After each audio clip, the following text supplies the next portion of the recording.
Welcome, everyone. Welcome to Portraits of Rabbi Akiva and Rabbi Shimon Bar Yochai.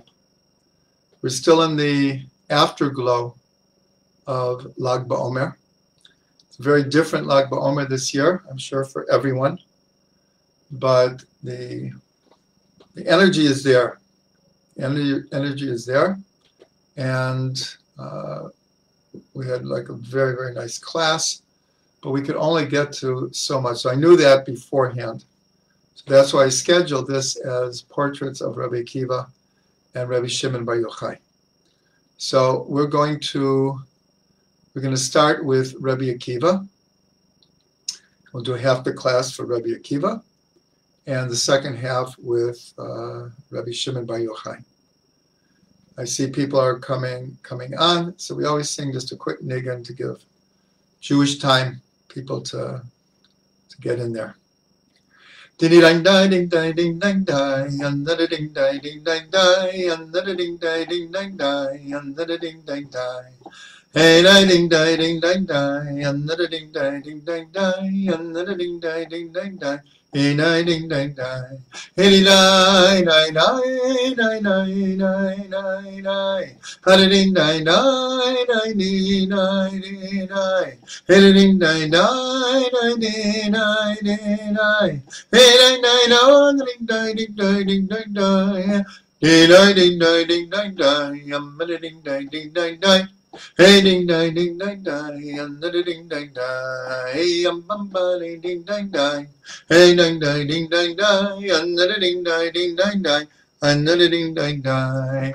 I ding ding ding ding ding ding, hey ding ding ding ding ding ding, hey ding ding ding ding ding ding, hey ding ding ding ding ding ding. I ding ding ding ding ding, ding ding ding ding ding. Hey ding ding ding ding ding, ding ding ding. Hey ding ding ding ding ding, ding ding ding ding ding. Hey ding ding ding ding ding, ding ding ding. I ding ding ding ding ding ding ding. Hey ding ding ding ding ding ding ding. Hey ding ding ding ding ding ding ding. Hey ding ding ding ding ding ding ding ding ding ding bum bum bum bum bum. Hey ding ding ding ding ding, ding ding ding ding ding ding ding ding. I ding ding ding ding ding, ding ding ding ding ding. I ding ding ding ding ding, ding ding ding. I ding ding ding ding ding ding. Hey ding ding ding ding ding ding ding. Hey ding ding ding ding ding ding ding. Hey ding ding ding ding ding ding ding. Okay, let's learn. So the first thing we want to say about Rabbi Akiva, he was in a sense, the ultimate optimist. We're going to tell a number of stories that, in a sense, prove that. But from the time at age 40, totally illiterate, doesn't know an aleph from a bet. Doesn't know an aleph from a bet. And 20 years later, he's among the greatest of the sages. And in retrospect, by the time he passes away, he is among the most important of all of the sages throughout Jewish history, because the oral tradition comes to Rabbi Akiva, and the mystical tradition comes to Rabbi Akiva. So someone has to have a lot of positive energy to start learning at the age of 40 and master what he did in just 20 years. So one of the stories, he had many teachers. One of his teachers was Nahum Ish Gamzu. Why was he called that? Is because he coined the phrase Gamzu Latova. This is also for the good. And Rebbe Akiva really integrated this deeply into his consciousness and his actions. So one of the stories, some of these people know, I'll tell them all very, very short, is one time after the destruction of the temple, Rabbi Akiva and many of his companions were passing by the Temple Mount, and they saw the Temple Mount totally destroyed, and they saw foxes running in the ruins. And one of the prophecies that were given, that if the Jewish people didn't change their ways, that the destruction would be so complete that foxes would run in the ruins of the temple. And here they saw it, and they just all broke down crying. And Rabbi Akiva laughed. And they said, why are you laughing? And he basically said, why are you crying? So they said, like, don't you see? Don't you see that prophecy is coming true right in front of us? So he explained that there are two different prophecies that are given, and one is dependent on the other. So the second one is that redemption would come, but it would be only after a destruction. So Rabbi Akiva said to them, why did I laugh? Because now that I saw the first prophecy fulfilled, now I know that the prophecy of redemption will also come true. And they said, Akiva, you have comforted us. They repeated it, Akiva, you have comforted us. So that's one story of his optimism after seeing foxes running in the ruins of the temple. Another story is right what he learned from his teacher, Nahum Ish Gamzu. And the story goes that Rabbi Akiva was traveling, and he came to a city, and for whatever reason, no one would offer him a place to sleep. He couldn't find a place to sleep. So he said, Gamzu Latova, this is also for the good. He goes out to a field outside of the city, and excuse me, he had with him his donkey, he had a chicken, and he had a way to make a fire. So like a lamp or something. So the first thing happens is that a wind came and blew out the lamp, and he had no way to restart it. And he said, this is also for the good. And then a fox came and ate the chicken. Hey, what can you do here? He says, must be for the good. And then a lion came and ate the donkey.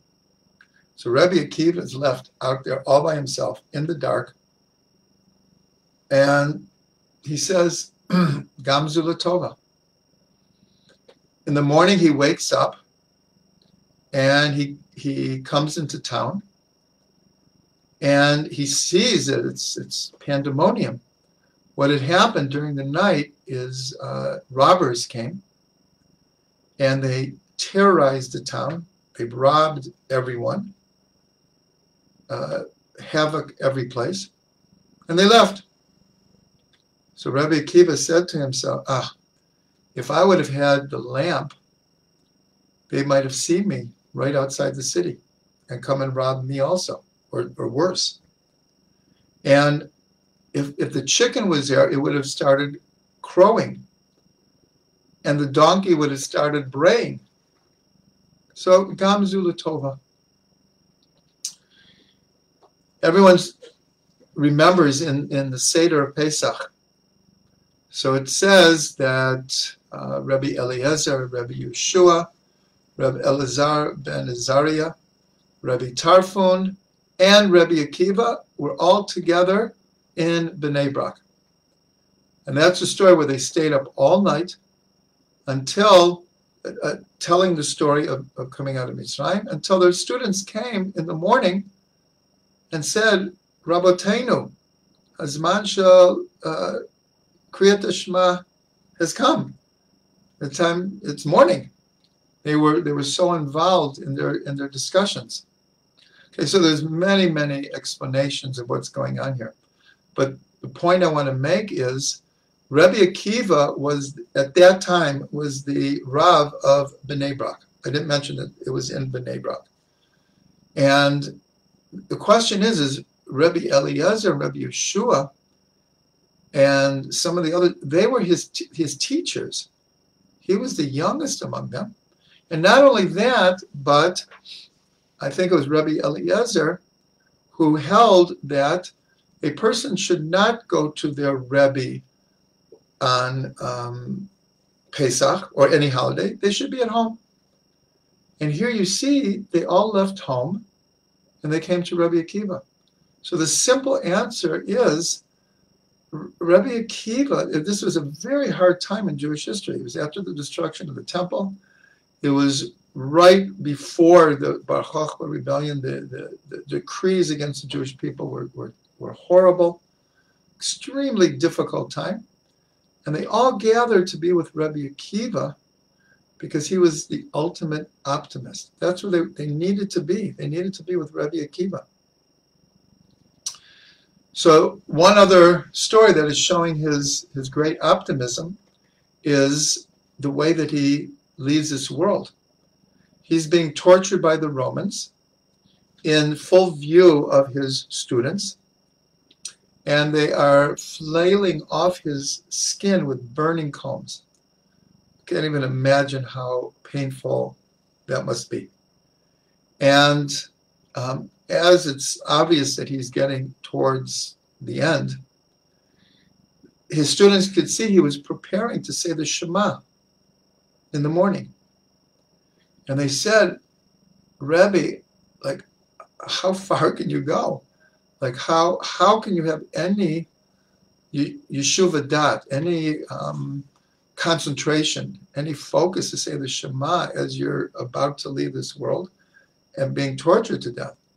And in a very famous reply that is really reverberated throughout all of the generations, is he said, my whole life I've wanted to know how can I fulfill the mitzvah of v'ahavta et Hashem Elokecha b'chol levavcha u'b'chol nafshecha u'b'chol me'odecha. You should love God with all your heart, with all your soul, and with all your might.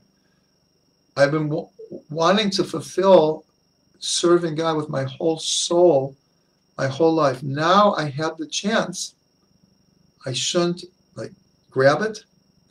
And he says the Shema, and when he gets to the word echad, his soul left him. That is where we get the custom of elongating the daled of echad. And litzarenu, to our great sadness, literally millions of people went to the gas chambers and sang Shema. So this Shema, as tragic as the whole story is, but it shows an unbelievable amount of faith and trust and hope that everything that God does is for the good. Rabbi Akiva was not questioning God, and he was not complaining. So we're going to take these ideas now, and we're going to connect it to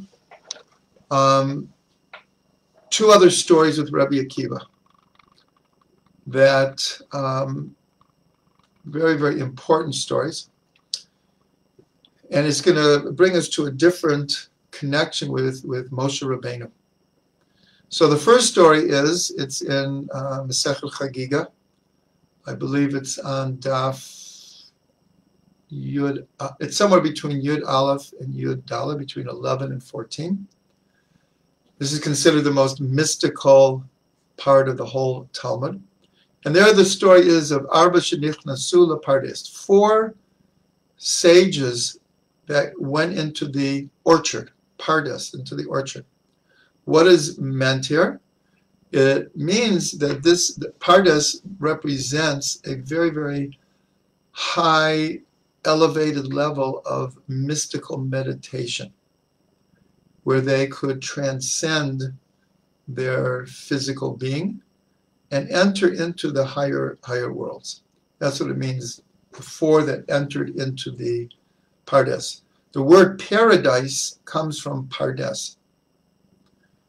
So as they are preparing for this elevation of soul, Rabbi Akiva says to them, when you get to the place of pure marble, don't say water, water.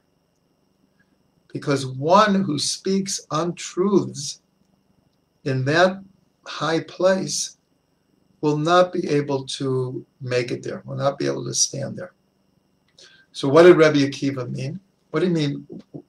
First of all, the place of pure marble is when you have a pure vision of God.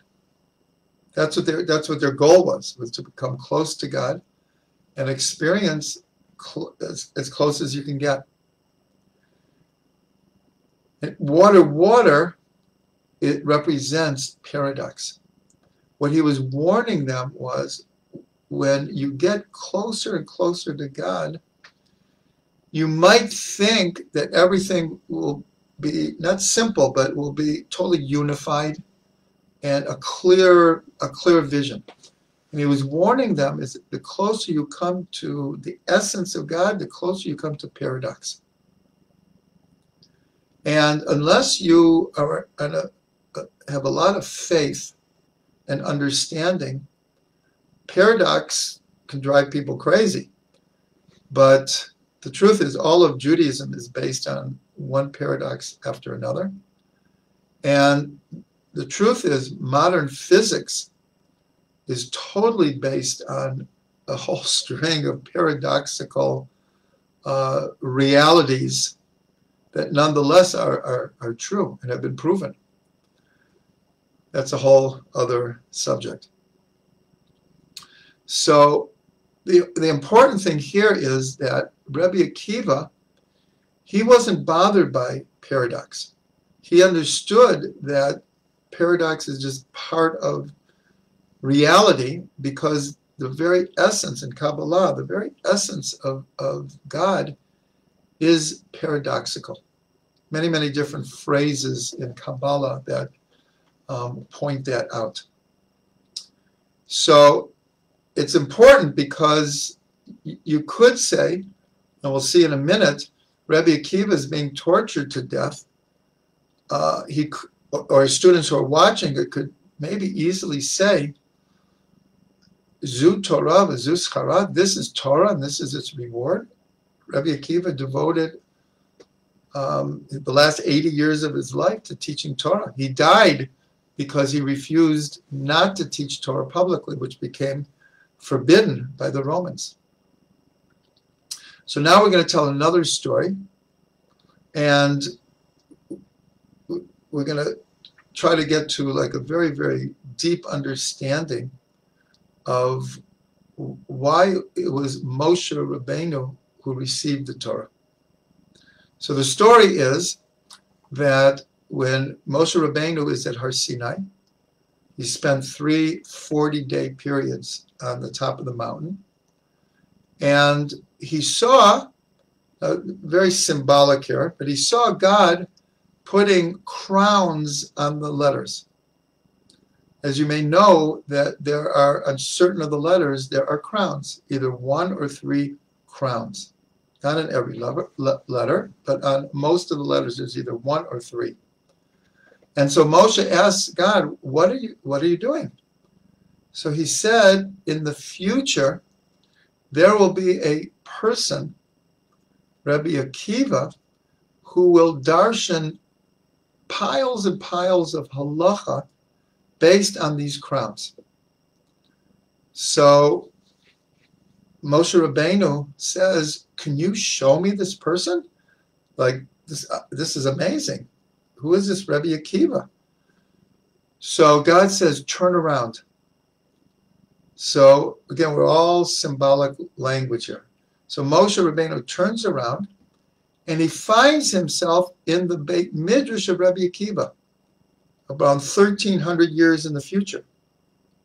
And Rabbi Akiva is teaching, and Moshe Rabbeinu is sitting in the back, and he's not following it. It's like the Torah is so elevated, so incredible, he can't follow it. And he's feeling really bad. He's feeling really bad. And then at the end of his Rabbi Akiva's talk, so he says, this Torah that I based it on is a Torah Moshe Sinai. So Moshe felt better. He felt better. So he said to God, he said, God, why don't you give the Torah through him? Why are you giving it through me? So God says to him, Shtok, kachala b'machshava. Be quiet. That shtok, be quiet, that's the way it is. That's the way I've determined it. So Moshe Rabbeinu says, can you show me the merit that he will get in the future? So God says, turn around. And Moshe turns around, and he's seeing Rabbi Akiva being tortured to death. And I already said this phrase. So Moshe says, Zu Torah v'zu schara. This is Torah, and this is its reward? Like, how paradoxical can you get? And God says, Shtok, kachala b'machshava. He said, be quiet. That's the way I've determined it. So I just want to say that Rabbi Nachman has a beautiful Torah on the word shtok, kachala b'machshava. He said, if you just translate it literally, the way I translate it and everyone else translates it is like an idiom. Like you can't translate it literally. So he said, but if you do, what does it mean? Shtok means be quiet. And Rabbi Nachman explains, be quiet in the sense of entering into a state of quiet meditation. Kach Allah b'machshava literally means there, thus you will rise up in thought. That's what it literally means. So Rabbi Nachman says this is a formula for understanding the deeper dimensions of the Torah, is quiet yourself, enter into a meditative state, and thus you'll be able to arise to the level of pure thought. Okay, so the question here is, this is the question we wanted to get to, is, so why did God choose Moshe to give the Torah and not Rabbi Akiva? Because on one level, Rabbi Akiva, as we've seen in all these stories, he has no questions on God. Whatever God does is for the good. He has complete trust, complete faith, doesn't question, and everything is for the good. When we look at Moshe Rabbeinu, and unfortunately we don't have the time to go into this in great depth, but we see on many different occasions, at the burning bush, Moshe argues with God for a whole week. A whole week. When he goes back to Egypt, and God says, go to Paro and say, let my people go. So that's what Moshe did. And in their first meeting, Paro says, not only won't I let them go, I'm going to make it harder. Now they have to gather the straw by themselves. And when Moshe came out, he was confronted by people who said, you said you were coming to save us. And now it's worse. So Moshe goes back to God and says, you said I was going to save the people. Why have you done evil to these people? And why did you send me? So this is like, whoa. Later at the golden calf, Moshe says, if you destroy the people, wipe me out of your book. I'll have no part of it. And other times also in the desert during the 40 years, Moshe defended the people and in a sense challenged God to not to do what he was in a sense threatening to do. Not that God was going to do it, but it appeared that he was. So if you compare Moshe to Rabbi Akiva, you'd say, well, Moshe is always questioning God. He seems at times like the burning bush that he lacked faith either in God or himself or both. The truth is in both at that point. So then why did God choose Moshe to give the Torah?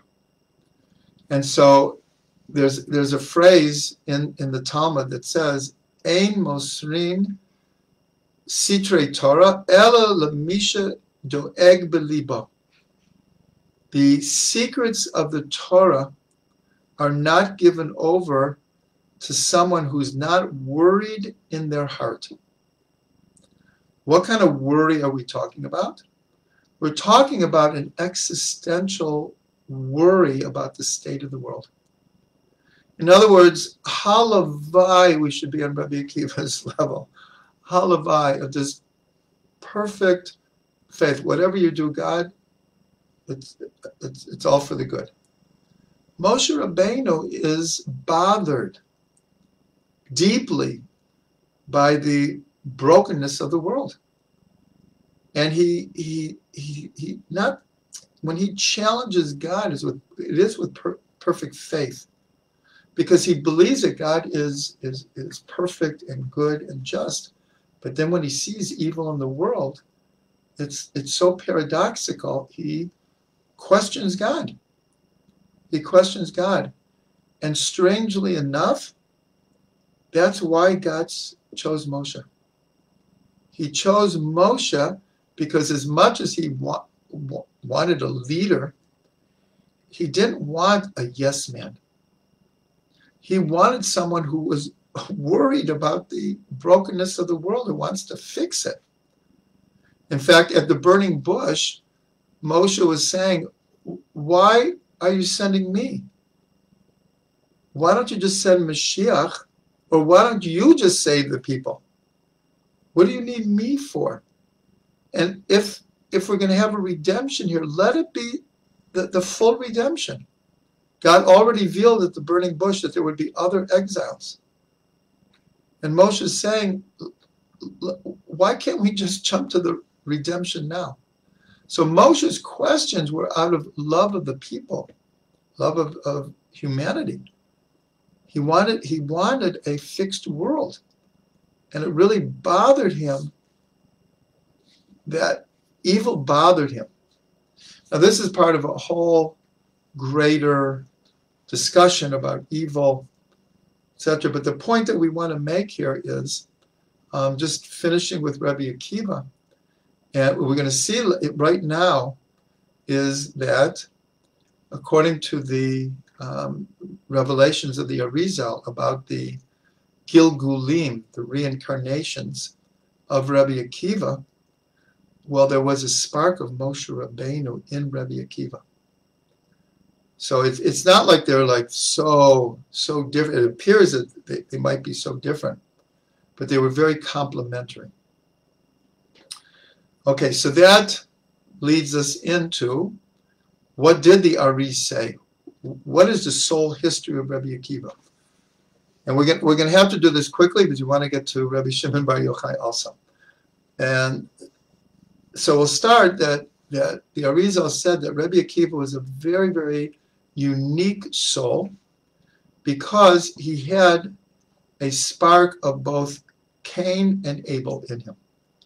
In almost every other person, it's one or the other.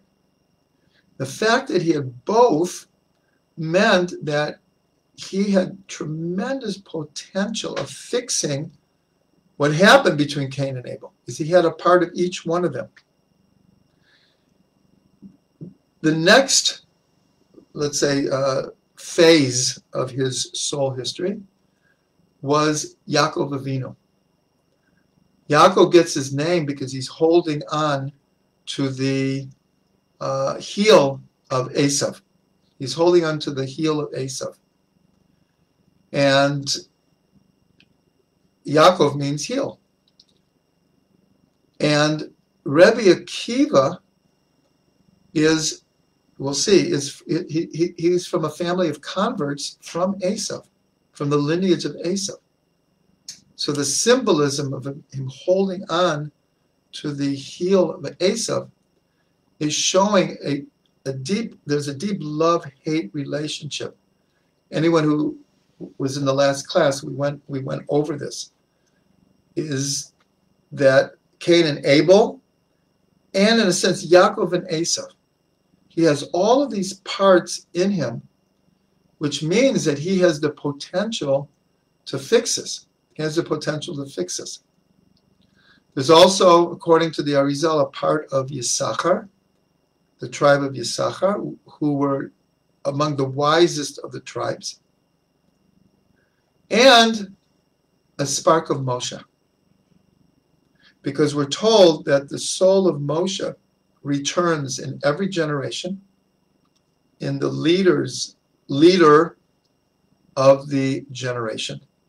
And that's why we have a tradition that Mashiach in potential is in every generation, because the soul of Moshe will be reincarnated into the soul of Mashiach.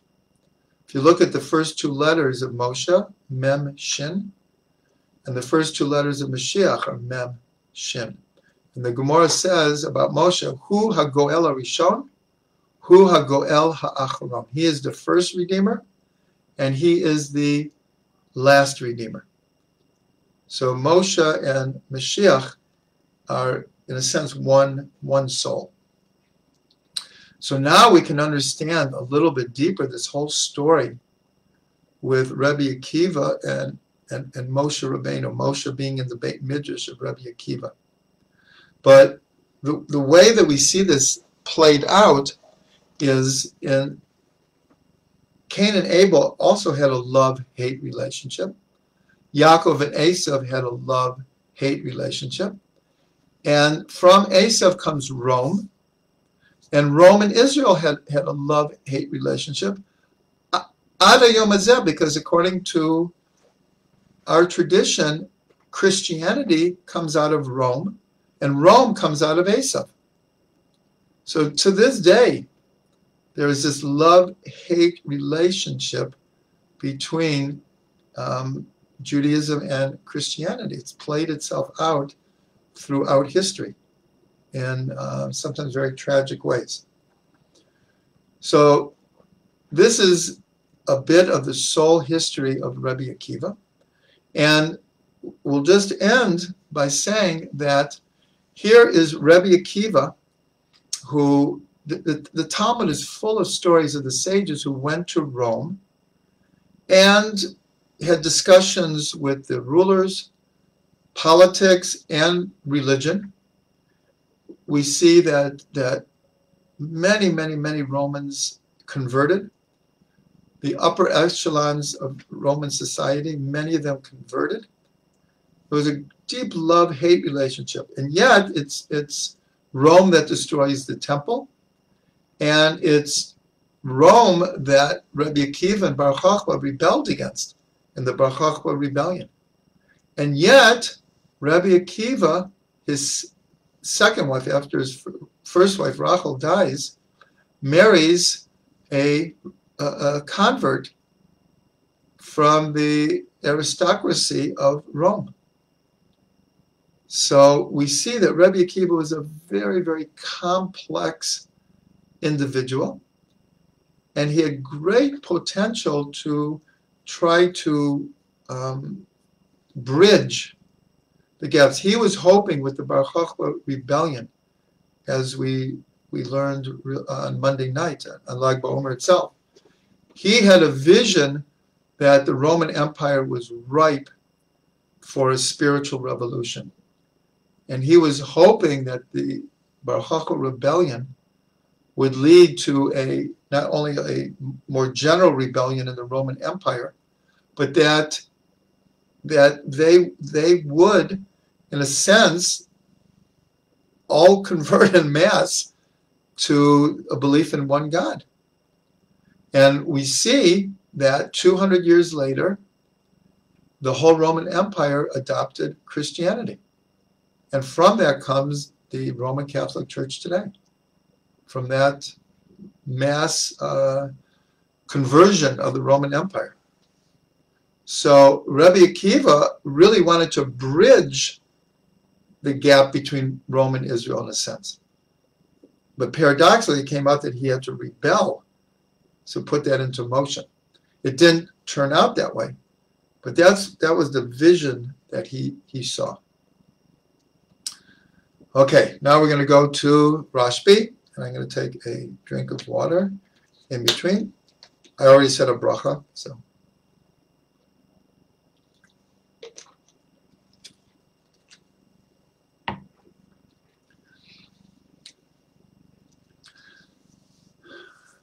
Okay, we're going to start very, very quickly with how did Rabbi Shimon bar Yochai end up in a cave for 13 years? So the story that's given over in the Gemara is after the destruction of the temple and after the Bar Kokhba rebellion. So Rabbi Akiva had taken on 5 new students. From those 5 students, we wouldn't have Yiddishkeit today without that. And Rabbi Shimon bar Yochai was one of them. The whole mystical tradition, the midrashic tradition, comes through Rabbi Shimon in a great measure. Anyways, there are 3 of them, good friends. They're sitting and discussing about Rome.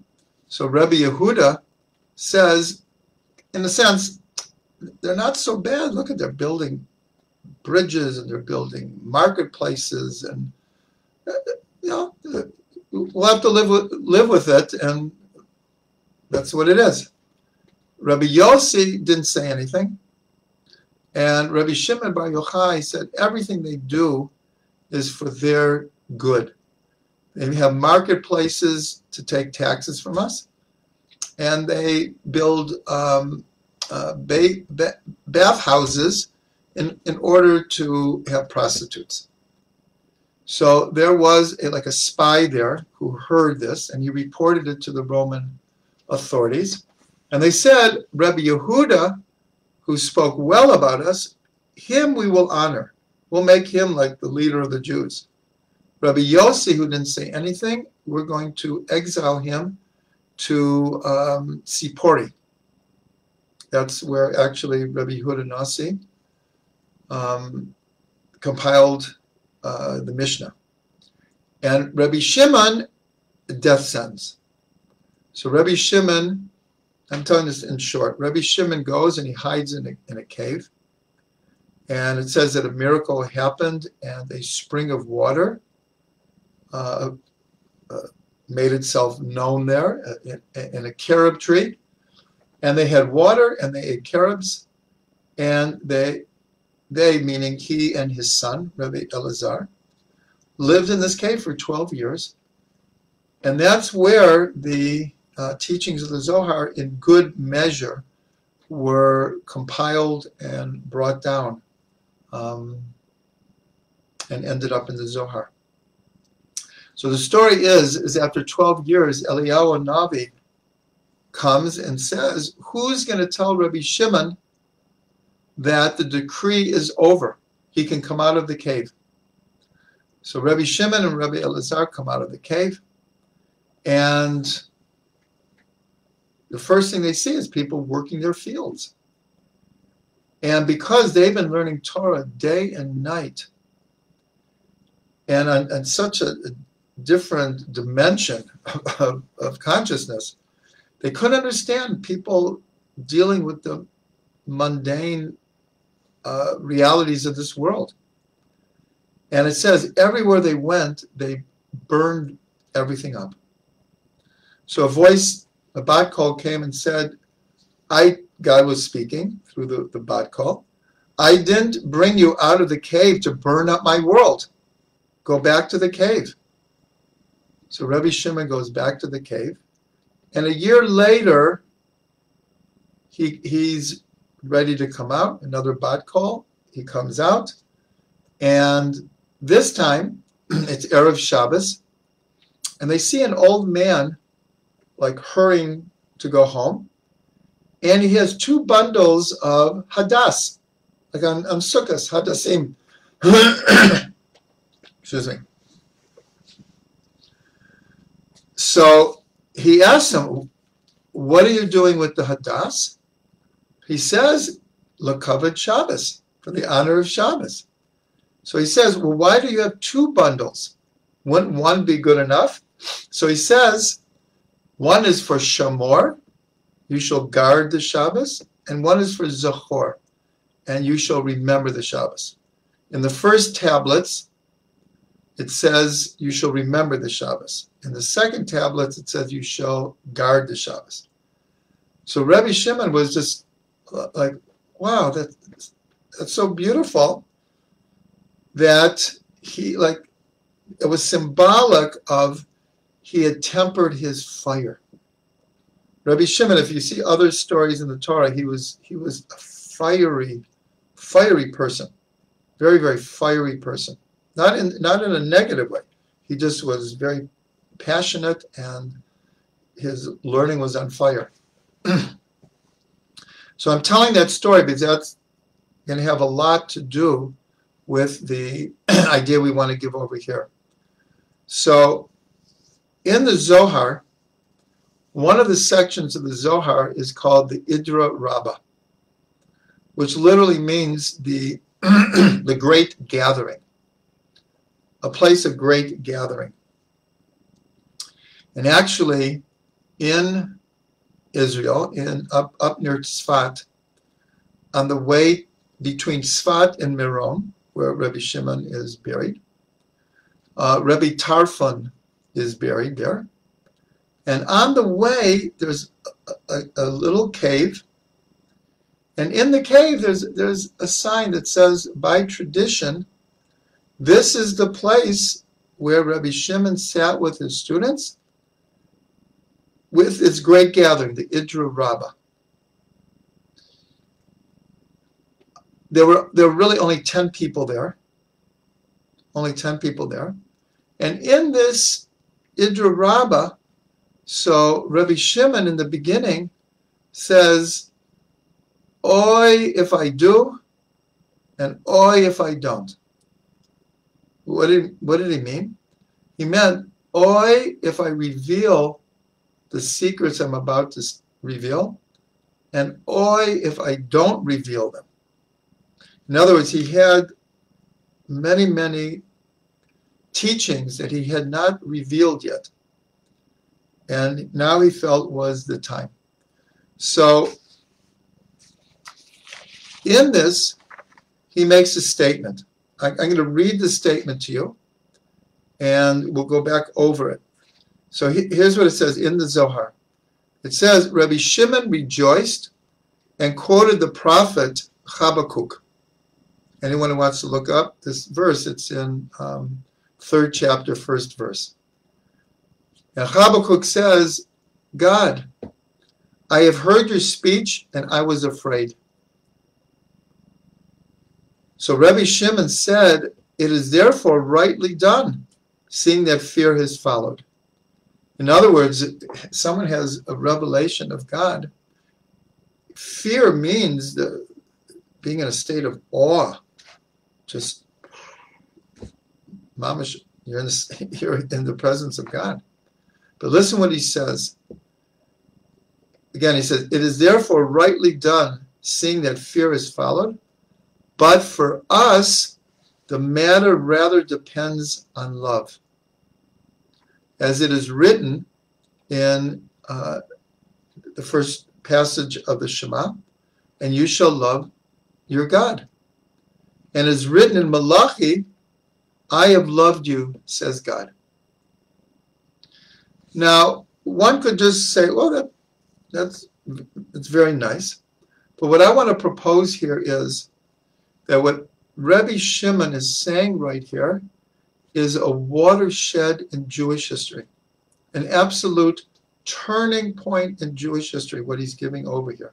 Now remember, this is part of the Enduro Raba, where he is now revealing things he has not revealed yet.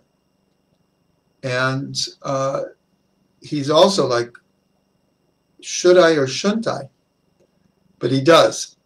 So a little background to this. Remember, this is after the Bar Chachma rebellion.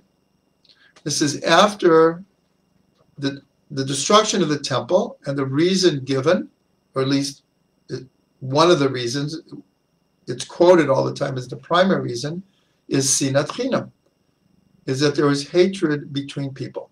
Those people know the history of the destruction of the Second Temple.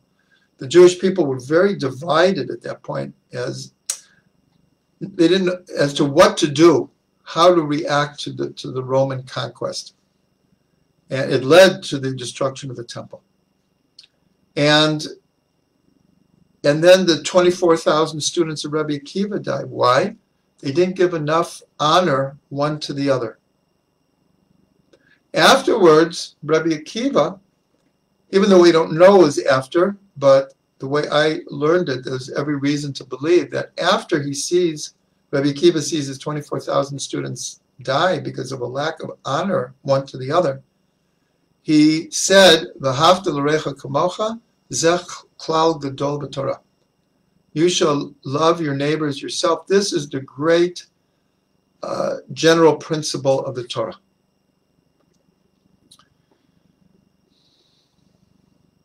So Rabbi Akiva is a student, Rabbi Shimon is a student of Rabbi Akiva. He sees all of this. He saw the terrible destruction when the temple is destroyed.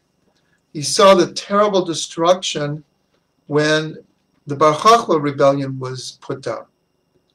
He understood from the time that Am Yisrael came into Eretz Yisrael, for approximately 1,300 years, or 1,400 years before Rabbi Shimon, it was just one war after another.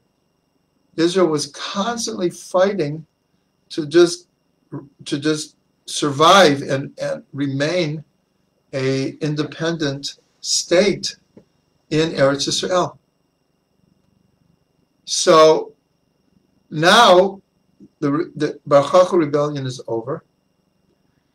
Jewish sovereignty will be lost for 2,000 years. Rabbi Shimon saw what was happening. He saw that the last 1,400 years we've been fighting fiercely. Things have changed. So this is the same Rabbi Shimon who, when he came out of the cave, he was burning up the world. But he learned compassion. And he saw into the future what Jewish history would be like and what would be needed. So now I have to introduce one other part here, and then we could put this together, is going back to the destruction of the Second Temple. Many of you know this story, that there were the Zealots, and Rabbi Yochanan ben Zakkai was among the ones who did not want to fight the Romans because he saw that it was just a losing cause, and that it would end with the destruction of Jerusalem and the temple. He saw that. And so, don't have time to tell the whole story, but his students sneak him out of the city. He goes to Vespasian, who was the general at the time, and he greets him. He says, "O Caesar." And Vespasian says, I could have you killed on two accounts. One, I'm not the Caesar, so you can't just call me Caesar. And two, if I was the Caesar, why did you wait so long to come see me? And so what happened miraculously is, as they are in this discussion, a messenger comes from Rome and says the Caesar just died. The Senate has appointed you the Caesar. So Vespasian is like, whoa, this person obviously has prophecy. So he said to him, I'll give you three things. I'll give you three wishes. So Rabbi Yochanan says, give me Yavna and its Chachmeha, and its wise people. In other words, I see you're going to destroy the temple in Jerusalem. And even though many people question, why didn't he ask to save Jerusalem and the temple? And the answer that is given is, Rabbi Yochanan saw that that was something he would not give. They had spent too long getting ready to destroy it. They weren't just because he asked for it. But they did give him Yavna and and the wise ones. And from that, the whole Judaism was saved. It was absolutely saved. The second thing he asked for is that the remnant of the house of David be spared. And one of the sages had been fasting for 40 years and was about to die, and he asked for a doctor and medication that he shouldn't die. So the reason I'm bringing this is Rabbi Yochanan ben Zakkai also, he saw the only thing that's going to save the Jewish people is the Torah. If we don't have Torah, there's nothing that's going to hold us together, spread out all over the world. Torah has to be our basis. And that's what they did in Yavna. They formulated we'll call it the Yiddishkeit that we have today, in many regards. And they didn't totally, but they were instrumental in formulating a way in which we could carry on as a people scattered all over the world. So Rebbe Shimon is in this Enduro Raba. And so he reveals, he says, but for us, the matter depends on love. What Rabbi Shimon was saying is, it's a whole new equation here. We are weak. We've been defeated. We're scattered over the world. All we have left is the love we have of God and the love that God has for us. That is what we have to hold on to. That will be the basis. And that basis will be expressed through our learning and our observing the Torah. That is what will bring us to the final redemption. The time of fighting for right now is over. And that was true. That was really true until the last 100 years. The last 100 years, as we began coming back to Eretz Yisrael, we found ourselves in the situation again that we had to fight for it. So Rebbe Shimon's formula, everything now depends on love, it worked because it made Jewish communities had to stick together. There had to be love and friendship and giving one to the other, or we wouldn't have made it.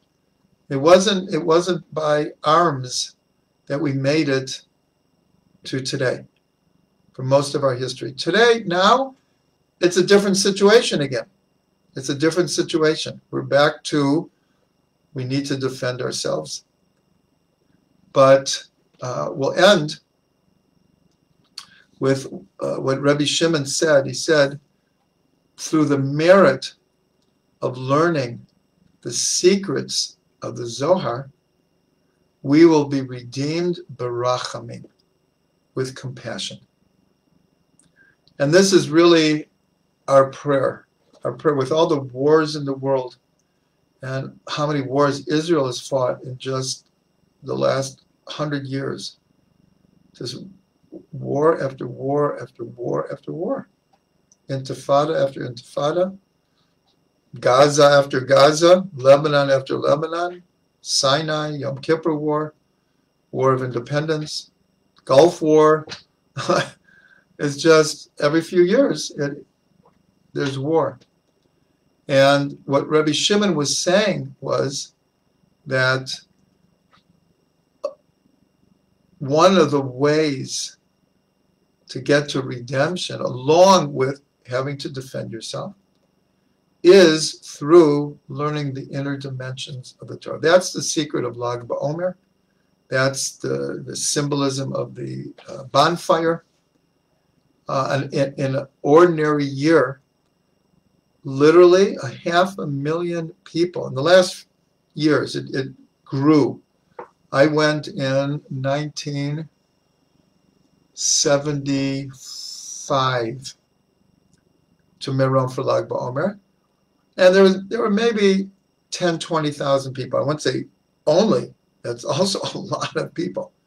It has grown to 500,000 people during the 24-hour period, because there are buses coming in and out, in and out, in and out.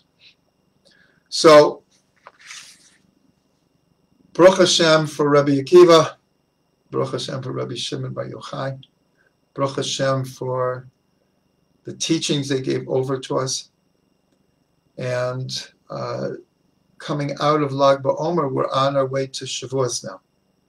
I'll remind everyone, we have 4 more classes leading up to Shavuos. We have on Sunday, learning about cycles of time. Next Wednesday is the day before Yom Yerushalayim. We have some fascinating teachings about this. The following Sunday is right at the very end of Rosh Chodesh Sivan. It's a very, very important day. And then the Wednesday right before Shavuos, Secrets of Shavuos. So thank you for being with us, and we'll see you soon.